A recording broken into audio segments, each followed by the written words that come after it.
Raw Beauties. Today's guest is one of the only people who I follow on TikTok. I think I follow 4 people on TikTok, and our guest today is one of those individuals. She is an absolute powerhouse when it comes to body positivity, mental health advocacy. She is a former Division I volleyball player, semi-pro, a TEDx Talk speaker. Your TEDx Talk was incredible. She is queen of the short form video on social media and is now touring North America, talking to all kinds of people about mental health and about body image and about so many of the things that a lot of women and men are struggling with today. So Victoria Garrick is here. Thank you so much for joining me on the show. Thank you. I need to play that every morning when I wake up. I honestly am so impressed with the incredible work that you are doing. Can you tell me a little bit about what sort of inspired you and motivated you to start down this path? It was extremely natural, kind of falling into what I do now. And honestly, this is one of my favorite parts about it, about everything that I've kind of built, is it was super organic and rooted in just like a genuine want to be a part of this conversation. If you would have told me in high school, if you would have shown me a picture of my Instagram feed when I was now and showed it to my 16-year-old self, I would have been mortified. Like, I don't look at this picture, my stomach rolls. I can't believe I'm talking about feeling like I'm not good enough. I can't believe I'm admitting I don't have friends. Like, I would have freaked out. So the fact that I do this now is just wild compared to, you know, who I used to be.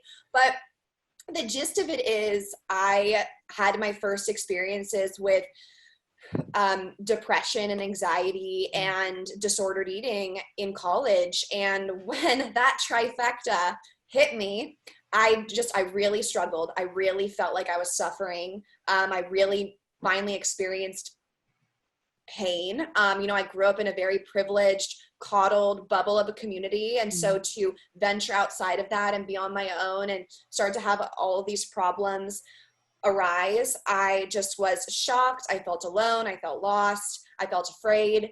And once I realized that what I was going through was actually extremely common and that a lot of people did experience this, and then even thinking about, wow, this was what this person was feeling in high school. This was why this person didn't come. And I could never even understand why you wouldn't enjoy your life, why you wouldn't like the way you look. And so once I realized like how apparent mental health issues are, how susceptible everyone is to them, I just felt really inclined to share my story. And the biggest story I wanted to share was that of student athlete mental health, and just this realization that you can be a student athlete at your dream school and your dream team and really be struggling. And so the first thing I ever did speaking out was that TED Talk. And I had no plans or thoughts of that bringing me anywhere I am now, which is kind of crazy to think about. I feel like people are like, you don't give a TED Talk and not think about how it's going to affect your life. But I really wasn't. I was a sophomore in college. I think I was 19, and I was just like, I want to share this. And then, you know, everything started happening from there. So in a nutshell, that's kind of how this all began. Your TED Talk is absolutely incredible. You start off by walking people through what a day in the life of a student athlete is. And I was never a student athlete. I mean, I played sports in high school, but never at the level that you did. And, you know, even though I couldn't relate necessarily to the sports piece, I was like, that is what my day felt like, regardless, being a student and working a job and navigating all the things that people are navigating in their late teens and their early 20s. Who are my friends? All the pressure to perform in school and at work and as a woman and all of these areas. And it can become debilitating. It can become anxiety provoking or can cause depression. So for you, you're this high performing athlete in school, away from home, navigating all of these things. What did the anxiety and depression feel like for you? What did that look like in your life? When the anxiety started, it was unlike anything I'd ever experienced because I was extremely confident and always the person to put myself out there, to believe in myself, to raise my hand first. So when all of those things started to slowly fade away and I was afraid to be the person to volunteer, afraid to be on the court, I feared making a mistake. It was this really uncomfortable kind of, what is happening to me? I had no idea performance anxiety was a thing. I thought people had social anxiety is what I'd like heard of. I didn't know you could be anxious about performing or doing something you're good at. So I couldn't even start to put a label to, oh, this might be something. I just looked at it as, what's wrong with me? Why am I not confident? Why am I so afraid? Why am I shaking before games? Why am I on the verge of tears every time I feel like I'm under pressure? And I even have found, kind of cleaning out my stuff and moving out of college and now to where I am now, looking through journals, and I found this entry and it said something like, I don't know what's going on, but I just don't like playing, like I'm afraid to play. And it was like me reading this diary entry I wrote describing performance anxiety, but having no idea what it was. So that's how the anxiety started. And because I didn't know it was something that was common, I thought it was this flaw in me and that no one should know about this. So I didn't say much and I kept this to myself and I just tried to figure it out and get it done as athletes do. Yeah. And then because I bottled that down for such a long time, my sophomore year is when I experienced my first major depressive episode and just felt completely numb, completely drained. It was like that whole year of struggling with anxiety and issues with my body and food had now led me to a sophomore year where I just felt like I had nothing left in my tank. And, I'd been dealing with these mental health issues that I hadn't been working on, I didn't have tools for, and it brought me to this really, really low place. It's so scary when you're there and when you don't understand what's happening to you. And as you said, you feel like you're just flawed. Why can't I figure this out? Like, why can't I just get in the game? Why can't I dig deeper? Why is everyone else seem to be okay with all of this, but I'm not doing okay? I think it's so important that people like you are speaking out about your experience, because we know now that 1 in 4 individuals are struggling with some sort of mental health concern, and there's still such a stigma around it. I love as well in your TED Talk, which we'll link to in the show notes, and this is the last thing I'll mention, you just got to go listen to her TED Talk. I love when you ask the audience, raise your hand if you've ever sprained your ankle, if you've ever had an injury of some sort, and everyone in the audience raised their hand. We've all had a physical injury. And when that happens to someone, you feel bad for them. You suggest that they, ice their foot, and you provide sympathy and you take rest days. But we're not there with mental health yet. There's still such a stigma around it. So then you ask the audience, put up your hand if you've ever felt anxiety or depression. Now, how many people in the audience put up their hand? Do you remember? It was just definitely not the same. And it was more about the way people raised their hands. Like the first one is, oh, me, I sprained my ankle. Everyone loves talking about the cast they wore and the boot they Totally. And then you ask about mental health and you see just some slow looking around. Are you raising your hand? Okay, I'll raise my hand. And that is the stigma. Yeah. Yeah. And it really is there. And I think the issue with the stigma is that it prevents people from getting the help and support that they need. So how did you come to terms with the fact that you had anxiety and depression? What was that process like? I definitely realized something was wrong with me. I just was so, I use the word miserable as how it felt in my everyday life. And even my parents would come visit me, and my mom has so many stories of coming to visit me and all I did was sleep, or all I did was cry, or I just looked pale and sickly and something was wrong. And in terms of getting help, what happened was I just got to a point where it was so apparent that something was wrong that I felt like I needed to ask someone if they felt the same as me. And so I confided in a teammate who I really trusted, and she told me she sees a psychologist at the health center, and then told me that we could see them for free and she could give me the email of who to reach out to. And I think it was really big for me to know that this girl was seeing a counselor too. I think the chances of me asking someone who I was comfortable with, I trusted, and I looked up to, said oh yeah, you can get help, and I am actually getting the help now, made me feel even more okay in seeking it. However, going to therapy for the first time was difficult. You sit in that waiting room, you look around at the people there, you're worried if people are going to see you on campus walking in, you're wondering if people are wondering what your problem is. And I'm a super type A, go getter, make it happen type person.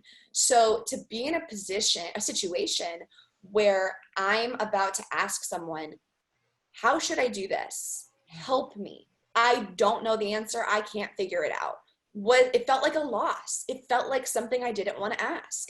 And that was really hard for me at first. But the big switch came when I realized that seeking help for my mental health was the exact same thing and was so similar to the way we've been encouraged to seek help our whole lives, with tutoring, with going to get more books to study and be better at academically, with training, going to more practices, getting a lesson to be better physically. Why am I not allowed to see someone who has spent years studying the mind and emotion regulation who can help me manage my emotions in my life? Why is that one the one where it's not okay to seek help? And when I kind of realized that is when this fire went off in me of, I don't want anyone else to feel this way.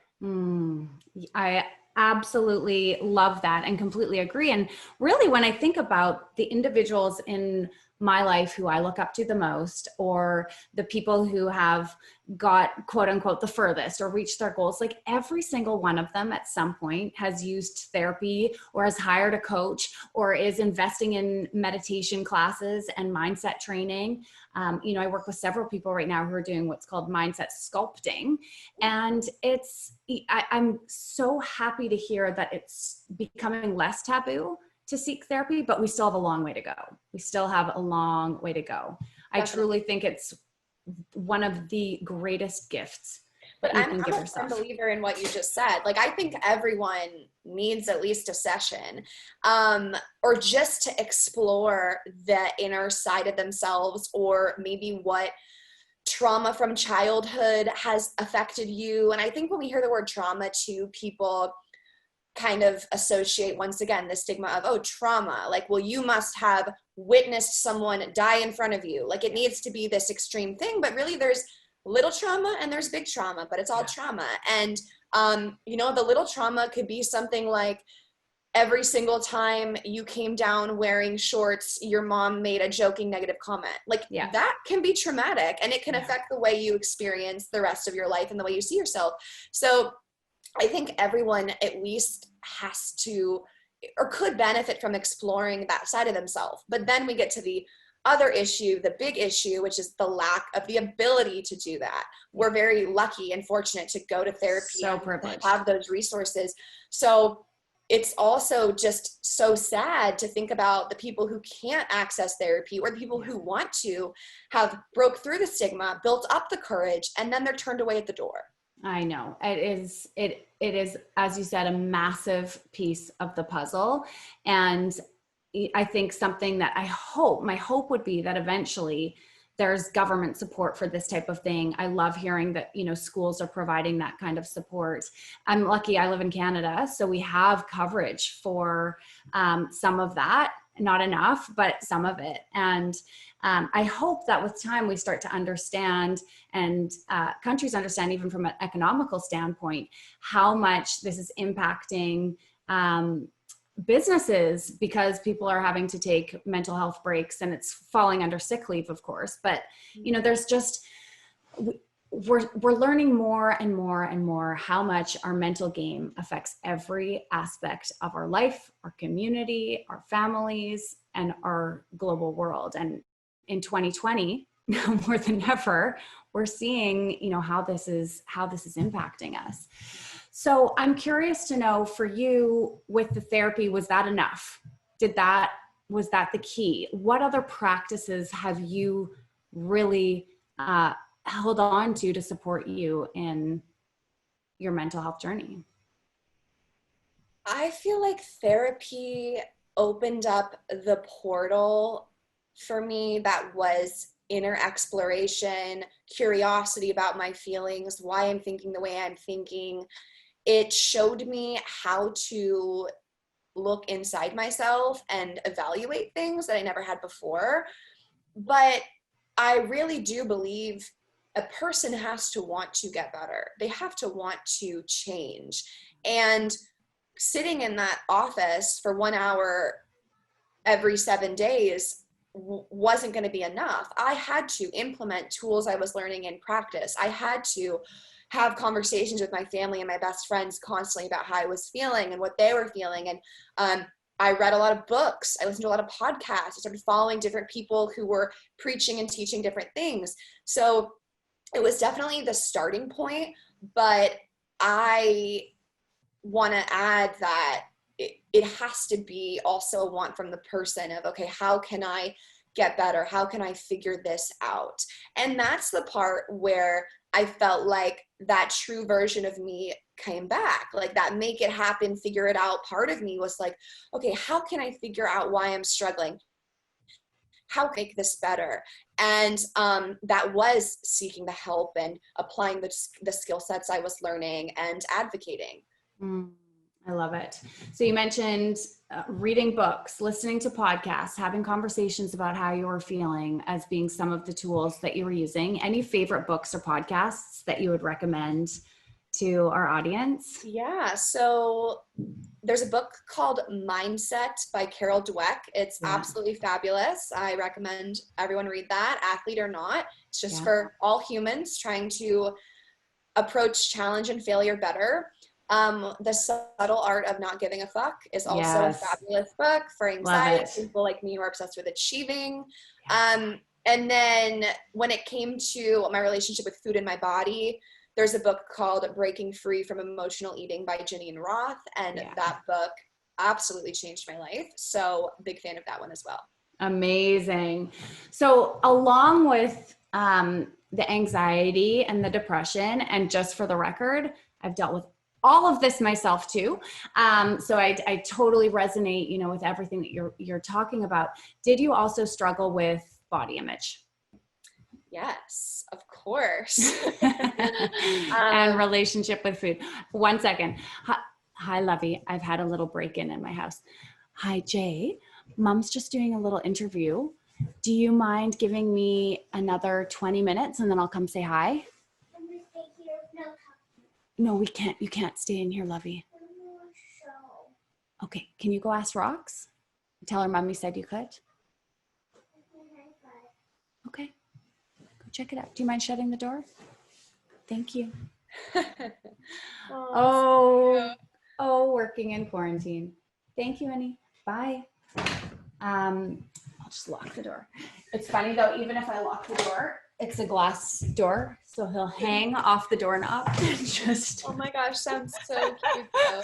I mean, yeah, it's like there's cute moments, and then there's moments when I'm like, oh my god, I miss my office. Okay, so let's get back to this. So, you've struggled with anxiety and depression, and so often that, especially as women, can tie into our relationship with our body and our relationship with food, because those are two things that can feel really easy to control in a moment when everything else is starting to feel out of control. Can you tell us a little bit about your relationship with those two things, food and your body? Definitely. I'd always struggled with wanting to obtain the perfect image and that beauty standard. So it had always been something on my radar, even when I was in middle school, high, like dieting, weighing myself, measuring myself. That was all of the utmost importance. However, I was able to keep it somewhat under wraps just because, like I'd mentioned, everything else in my life was pretty fine. So I had nothing exacerbating or amplifying those issues I had that were at the time seemed small, but looking back were not. And then when I got to school at USC for the volleyball team and that performance anxiety started to develop, my coping is like, I do need to. 1 second. I'm so sorry. It's okay. Jay, Mommy's on the interview.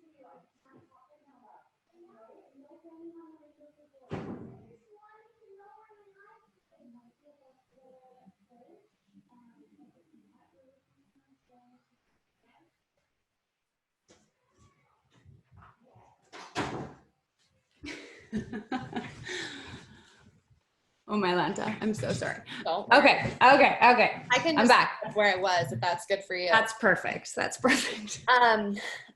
Once I got to USC and that performance anxiety I mentioned started to develop, my new coping mechanism for stress became eating and became food.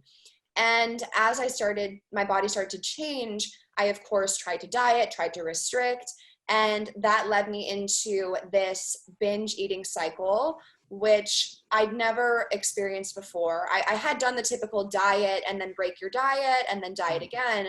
But what this was extreme restriction to extreme consumption of food and just repeating that all the time. Yeah. And so that is when I really started to develop those more severe issues with food. And in terms of image, those obviously related to each other. My eating issues had a lot to do with disliking my appearance, feeling guilty about weight gain, and also feeling so anxious and afraid of volleyball. And then food was that one thing, like you said, I could control and I could seek comfort in. So that is when those issues really started to develop. And then sophomore year, so of course, all that stuff, the anxiety, the eating is what led to the depression. And then all of that, that semester when I mentioned I end up seeking help, I end up delivering the TED Talk, was the same semester my mom actually purchased that book for me, Breaking Free from Emotional Eating by Janine Roth. Yeah. And it was hugely instrumental in helping me recover from my binge eating and transition into a form of eating which I live, stand, and will die by, which is called intuitive eating. And essentially listening to your body. And, if diet culture didn't exist, we would literally just call it eating. But because diet culture exists, we have to call it intuitive eating. It's absolutely brilliant and was what helped me overcome my eating disorders as well. It's now what I teach as a coach to women through our program, the Raw Beauty Reset. So I can attest to the fact that, this is, as you said, it's just eating. It's really more about going back to what we innately know to be true in regards to our hunger and our fullness levels, eating when we're hungry, stopping when we're full, but also recognizing that it's not always going to be that black and white. Sometimes you eat when, there's a social setting or the food's really good, or one of my favorite things my therapist ever said to me was, I think I went in and I was like, oh my God, this is so weird. Last night I ate popcorn, but I wasn't even hungry. I just ate it because we were watching a movie. This was when I had been intuitive eating for a while. So I was all upset that I'd emotionally eaten. And she was like, you're a human being. You're going to emotionally eat sometimes. Give yourself popcorn when you eat the movie. You don't always have to be hungry for it. Yes, it is the huge part. And I do that all the time. I'm like, okay, I'm not really hungry, but I love the idea of eating this with my friends right now. So I'm going to do it. Yes. And I think that awareness plays a big role. Do you feel like your relationship with food now is great? Do you feel like there's, it's an evolving relationship? Where are you at today? I feel really confident that my relationship with food is great. It's one of the things that keeps my life intact. It's actually funny because I do a lot of videos. You mentioned my TikTok, but I do a lot of videos about my intuitive eating process and talking about what I'm thinking, what I'm choosing, why I'm choosing it, how I'm feeling. And I'll have people, of course, too much about what you're eating. But for me, it's actually food has become and my relationship with food has become so low on the spectrum. It's not the priority. It's not something I worry about. Sometimes not something I freak out about. But at the same time, I think I almost, not the same as when I had issues with food, but I'm still thinking about food a lot and those choices. It's not, to me, and I think this might be helpful to someone listening, is this idea that you'll just never, ever think about food and what you're eating is almost going to set you up for failure, because that's kind of impossible. I'll go days where I'm like, oh my God, it's 2, I got to eat lunch. So I do have those days where, because of my intuitive eating, I'm not always thinking about food. But when it comes to making choices, I really care about those. I'm like, I want to have something that makes me feel good. I want to make a good choice here that is everything I want in this lunch or in this dinner. So I've actually this cool love for food and what I'm eating, and I'm really happy with the relationship I have with food, and knowing where I was and where I am now is why I'm so passionate about helping others. I think what's interesting about what you just said is that the motivating factor as to why you're making the choices about food, it sounds like it's coming from a really healthy place. Like you want to nourish yourself. There's pleasure. Sometimes you're like, I want to enjoy this with a friend, versus it being like, you shouldn't have that. You can't have that. Don't eat that right now. Or make sure that you like choose the healthiest, most clean, quote unquote, option. It's coming from a completely different space. And I think that little shift right there makes all the difference. Exactly. And it's something that, oh shoot, I was just going to say it. This happens to me all the time. I was going to say,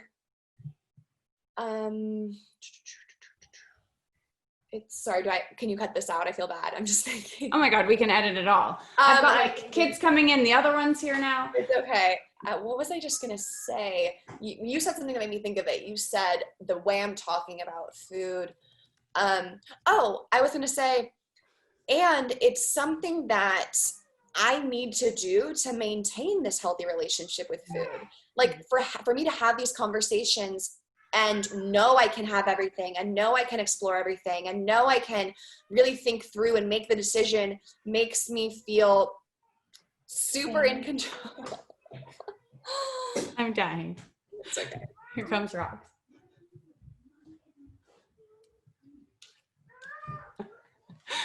Oh my God. I feel so bad for them too, because then okay. Mom life. It's okay. So sorry. Okay. Can you just go back like, yeah, I'll just start from 5 seconds. This point. Okay. And something that you just mentioned, which makes me, now I'm thinking too much. Okay. And now I'm going to be smiling, like, why is she smiling from? We can also just leave all of this in, because it is Robie Talk, and it's like, this is life. This is I love it. Yeah, we can leave it in for sure. What I was saying though was, to some people, it might look like you still care a lot about what you're eating and you're always thinking about what you're eating. But to me, it's the process of my healthy relationship with food that I really, really enjoy. I love opening the fridge and taking 50 seconds to stand there and look at all the food and think about what I want. Is it cold? Is it warm? Is it crunchy? How do I want to feel after I eat this food?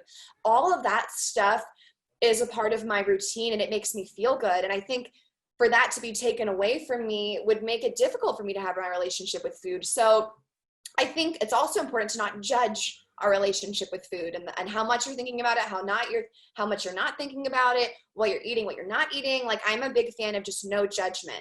Like, if you eat, I had a friend tell me the other day, oh, I ate a whole bag of pretzels, like a huge bag, and I was wondering if I was binging. And I was like, well, were you hungry for the whole bag? And when you were done, did you feel full? Like, let's forget the fact that it's a big portion and you're not supposed to eat the whole bag. Like, did you feel good after? Were you hungry for all those pretzels? Because if so, cool, let's just check the box and move on. But sometimes we look at the calories or the portion or the time of day, and then we attach this judgment about we should or we shouldn't be eating. Totally. I think so much of it at the end of the day is like, how do you feel after enjoying it? How do you feel in general? Like, if in general you are feeling good in your life and you eat a full bag of pretzels and then you somewhat move on, like, and maybe check in with your friend, like, was this binging? Was I binging? But generally you're good. Like, you're good. We all know though what it feels like when things start to feel out of control, when things start to feel like they're spiraling, when you know that you're stuck in some sort of rut and you're having a hard time getting out of that space. I love in a recent post that you did, you talked about feeling guilty about feeling disappointed because the fall sports league has been canceled, postponed currently because of COVID. Feeling disappointed about that, frustrated, angry, all the emotions, and then feeling guilty that you were feeling that because your situation isn't bad compared to what other people are faced with, whether that's like losing a loved one or losing a job or being hungry. And this really hit home for me because I recognize right now how much privilege I have, how healthy our family is, you know, how lucky we are in so many different ways. But there's also been a lot of disappointment in 2020. There's been a lot of expectations that haven't been lived up to because of the current climate. And I think it's so easy for us to then judge the feelings that we're having, to layer on guilt about those. You so eloquently explained in your post your process of dealing with this and some awareness you had around it. Would you mind sharing your thoughts on that? Of course. I struggled with this the same way you did, right? We're all in this pandemic, but there are issues in this world. There's pain being experienced, and acknowledging our privilege and that the pain and the suffering of other people might be more severe than our suffering is important. Like, that's important to acknowledge what these people are going through, what this community is going through, and acknowledging, supporting, and helping that cause is so important. But it does not mean we should minimize or invalidate any pain or suffering we're also experiencing in our own life.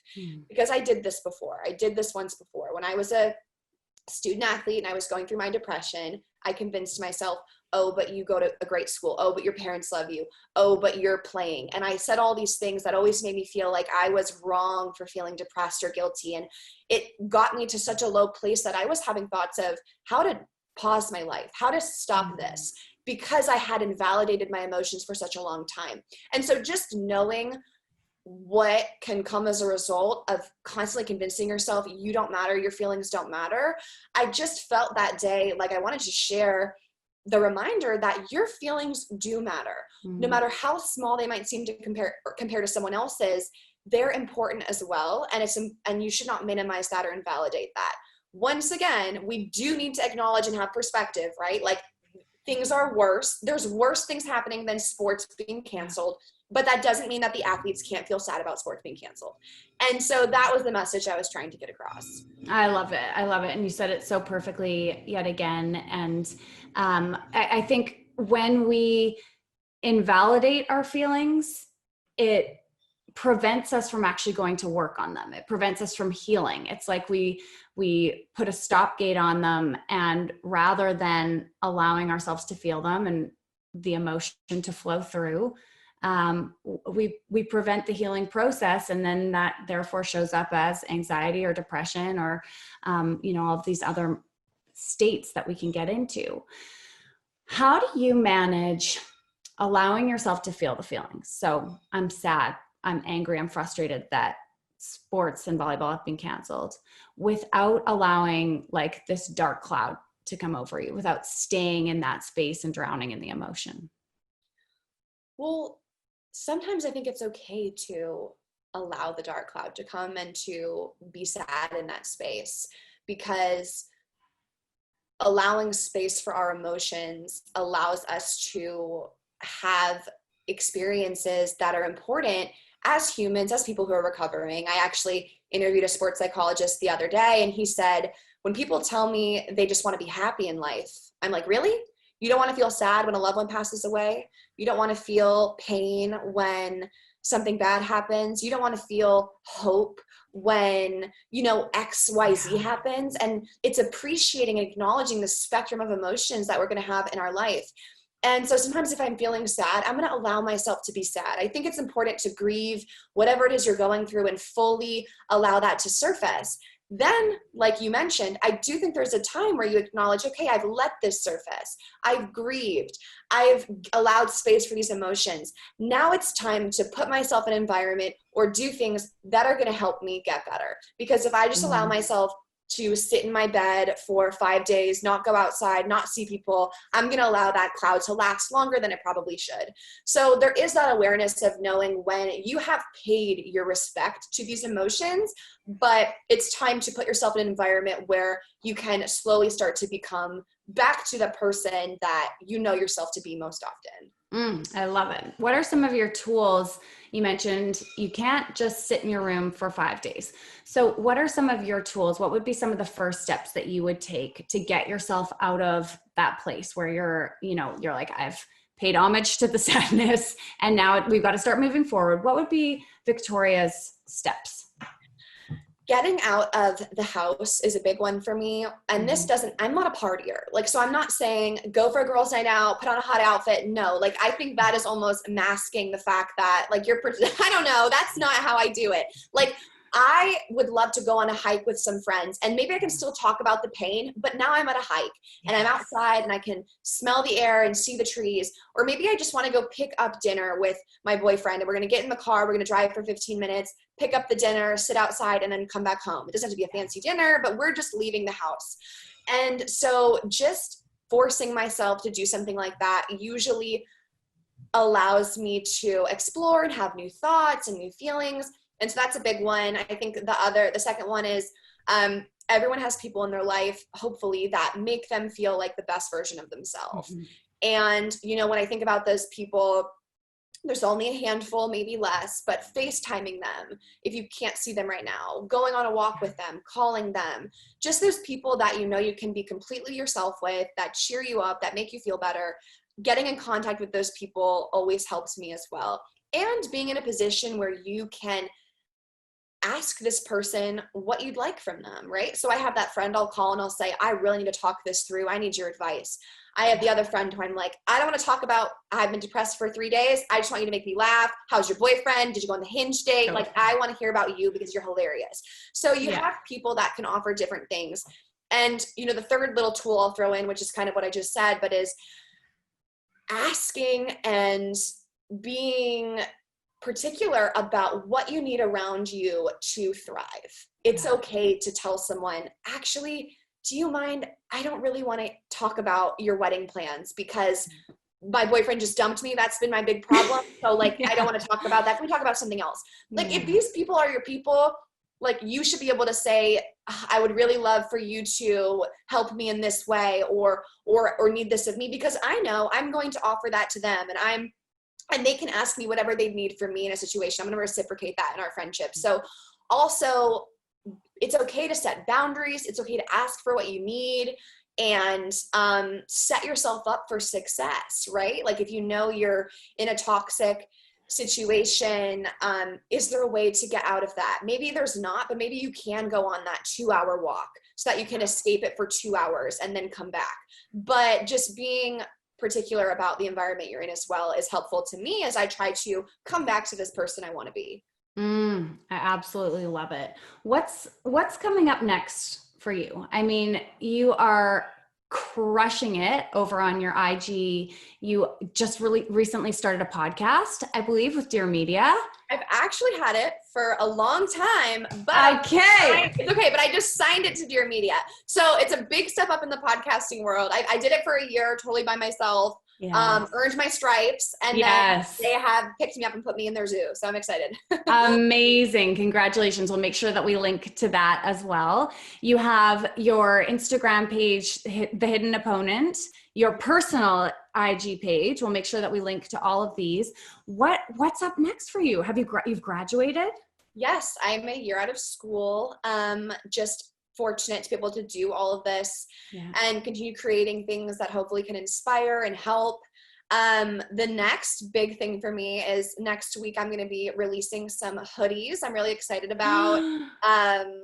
I do this thing called #RealPost on my Instagram, which is about no filters, showing up as you are, embracing your current situation. And so I'm excited about that, to finally, after it's been like 3.5 years now of kind of building my platforms and all that stuff. So to have something, I know it sounds silly like a hoodie, but it just makes me excited. And that's kind of the next big thing. It's amazing. I can't wait to get one. And I'll be sporting that over here at Raw Beauty Talks. You know it. #1 fan over here. So I always ask our guests to, actually, I shouldn't say always, you're the second person. This is a new thing on our podcast. Moving forward, I'm always going to get our guests to share a challenge with our audience, something that has really helped you in feeling your best from the inside out, that you would encourage our audience to do. Our challenge, our Raw Beauty challenge from Victoria Garrick's is? It just came to, well, it's something I do all the time, but when you asked me that, when you started asking it, I was like, oh my God, I have to think of a challenge. And then the way it came, I have it. I'm so excited for this challenge. I challenge you, anyone listening, to not look in the full body mirror for a week. I can't tell you what a game changer it is to not spend those 10 minutes looking up and down, saying, I hate this about myself. This looks stupid here. That looks stupid there. I'm a big fan of deprioritizing our appearance. Like, I'm not going to let how I look, being attractive, not attractive, pretty, not pretty, be the most important thing about me or be the thing I value the most about myself. And in doing that, one of the things I did was I stopped looking in the full body mirror. If you do affirmations and that helps you, of course, don't let me get in the way of your affirmations. But if you're someone that's just like, you know, you don't do that and you look in the mirror a lot, you'll start to notice how often you go walk to the mirror to be negative if you actively try to not look in the mirror for a week. And yeah, that's my recommendation. And if anyone's like, well, what if I need to see if my outfit's cute? Just look down, make sure the colors are good, and you're good to go. Yeah, nobody's even going out anymore. All you have to do is make sure that your top's cute for your Zoom calls. But it's so interesting that you say that, because without even intending to do this, we moved to Whistler a year and a half ago, and I never got a full length mirror from our place. And it wasn't a place that had sliding doors with mirrors built in. And I didn't really think about it until some girlfriends came to stay with me and we were all going out, and they were like, where's your mirror? And I was like, interesting, I don't have a mirror here. And they were like, what? And I was like, they're like, how do you know what you're wearing? I'm like, I look down. And it's like, it's, as you said, it's not a huge priority. So much so now that I didn't have a full length mirror for a year and a half. And I do think it's a game changer. I do. And you don't need it. That was so natural. Isn't it cool when you have a moment like that where you realize that you have completely let go of something and it wasn't even like an aware decision you made, but it was just, that's no longer a priority in your life. So that is so awesome, Erin. I love that. I have one, but I don't really look into it. I mean, my mom. It's like the scale. Yeah. Tuck it away. Tuck it away. Haven't stuffed. I was thinking about that right before this podcast randomly, but I don't know what I weigh. I haven't known for 3 years. So yeah. And it just doesn't really matter. There's so many things that are telling us that we need to know. And so many women who are stepping on that scale every single day, letting that number define whether they're happy or sad or in a good place or bad. Like, get rid of it. Just throw it right off the balcony. Throw it right out the door. You don't need that. Victoria, thank you so much for the incredible work you are doing each and every day. I know how much time and patience and thought goes into creating the incredible content that you create, and it is changing lives. It is changing the world. I wish when I was 16 and going through all my stuff that there was somebody like you out there doing the work that you're doing now. So thank you, thank you, thank you. Thank you. It was so great to be here. I loved having this conversation with you, and I'm just really grateful. So thanks. Amazing. All right. If you enjoyed this episode, please take a moment to like it, copy the link, and share it with somebody that you care about. Share it with somebody who might need to hear Victoria's message. And I will see you next week.